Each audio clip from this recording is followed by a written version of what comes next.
हम्म। तो एक सवाल शायद थोड़ा चौंकाने वाला लगे।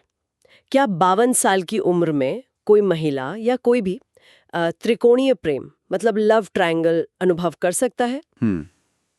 दिलचस्प सवाल है। हमारे पास एक लेख है, शीर्षक है त्रिकोणीय प्रेम, आयु सीमा नहीं। तो आज हम इसी की थोड़ी पड़ताल करने वाले हैं। हाँ बिल्कुल। क्योंकि आमतौर पर समाज में यही माना जाता है ना कि ये सब जो उलझी हुई रोमांटिक स्थितियां हैं, लव ट्रायंगल जिसे कह रहे हैं, हाँ, कि 3 लोग इन्वॉल्व हैं। हाँ, वो सब तो जवानी के दिनों की बातें समझी जाती हैं। पर क्या ये सच है? चलिए थोड़ा थोड़ा कुरेदते हैं इस सोच को। हाँ, और देखिए ये जो सोर्स है, ये लेख, ये बिल्कुल साफ कहता है हाँ, ऐसा बिल्कुल हो सकता है। अच्छा। हाँ, मतलब प्यार, आकर्षण, किसी के लिए वो खिंचाव महसूस करना, ये भावनाएं उम्र की मोहताज नहीं होती। तो 52 की उम्र में भी कोई इंसान ऐसे कॉम्प्लिकेटेड रिश्ते में उलझ सकता है। उम्र को एक दीवार नहीं है यहाँ। ये बात इंटरेस्टिंग है, क्योंकि सामाजिक धारणाएं तो अक्सर कुछ और ही इशारा करती हैं ना। बिल्कुल। ऐसा क्यों लगता है कि समाज अक्सर बड़ी उम्र के लोगों की रोमांटिक लाइफ को या तो नजरअंदाज करता है या बहुत सिंपल मान लेता है? सही कहा आपने।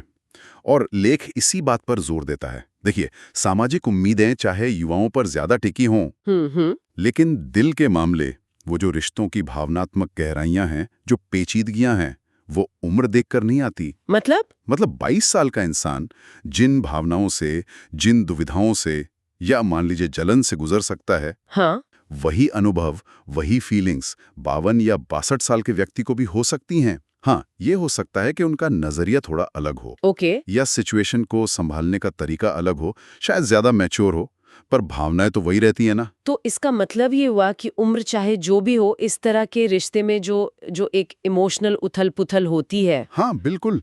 जैसे किसी एक को चुनने की मुश्किल, हाँ। या दिल टूटने का डर, या शायद गिल्ट, अपराध बोध, वो सब वैसे ही महसूस होता है। हाँ बिल्कुल, ये अनुभव तो यूनिवर्सल हैं, उम्र पर निर्भर नहीं करते। लेकिन यही बात अंडरलाइन करता है कि रोमांटिक रिश्तों की जो जटिलताएं हैं, उनका अनुभव करने की कोई फिक्स्ड उम्र नहीं है। बल्कि मैं तो ये भी कहूंगा कि ज्यादा उम्र और जीवन के जो अनुभव हैं, वो शायद इन स्थितियों को और भी कॉम्प्लेक्स बना सकते हैं। अच्छा, कैसे? क्योंकि तब तक जिम्मेदारियां बढ़ चुकी होती हैं। हाँ। है ना। सामाजिक दायरे होते हैं, पहले से बने हुए रिश्ते होते हैं जो शायद ज्यादा गहरे हो चुके होते हैं। हाँ, ये बात भी है। तो यहाँ एक और सवाल आता है मन में, क्या लेख इस पर कुछ कहता है कि बड़ी उम्र में ऐसे हालात से निपटना वो युवाओं की तुलना में अलग कैसे हो सकता है? देखिए, लेख सीधे सीधे कोई कंपैरिजन नहीं करता, पर इशारा जरूर है। ओके। जैसे मैंने कहा, ज्यादा उम्र में जीवन में ज्यादा स्टेबिलिटी या कह लें एक तरह की जड़ता आ चुकी होती है।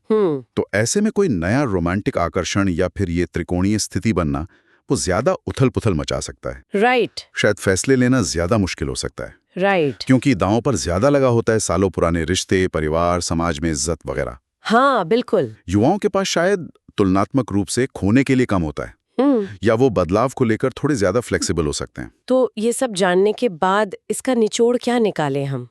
क्या यही कि हमें प्यार और रिश्तों को लेकर अपनी समझ को, वो जो सामाजिक खांचे बने हुए हैं, उनसे बाहर निकाल कर देखना होगा? बिल्कुल सही कहा आपने। राइट। एकदम। ये हमें याद दिलाता है कि इंसानी भावनाएं और रिश्ते कितने कितने जटिल और अनप्रेडिक्टेबल हो सकते हैं, और उन्हें उम्र के दायरे में बांधना ये शायद सही नहीं है। हाँ। हर व्यक्ति का अनुभव यूनिक होता है, चाहे उसकी उम्र कुछ भी हो। उठता है कि समाज अक्सर उम्र के आधार पर रोमांटिक रिश्तों को लेकर इतनी पक्की और कभी-कभी थोड़ी सीमित धारणाएं क्यों बना लेता है, जबकि असलियत में, जैसा हमने बात की, मानवीय भावनाएं कहीं ज्यादा पेचीदा हैं, गहरी हैं, और उम्र के बंधनों से काफी हद तक आजाद होती हैं। सही। शायद इस पर सोचने से हम रिश्तों को और एक दूसरे को थोड़ा और बेहतर समझ पाएं।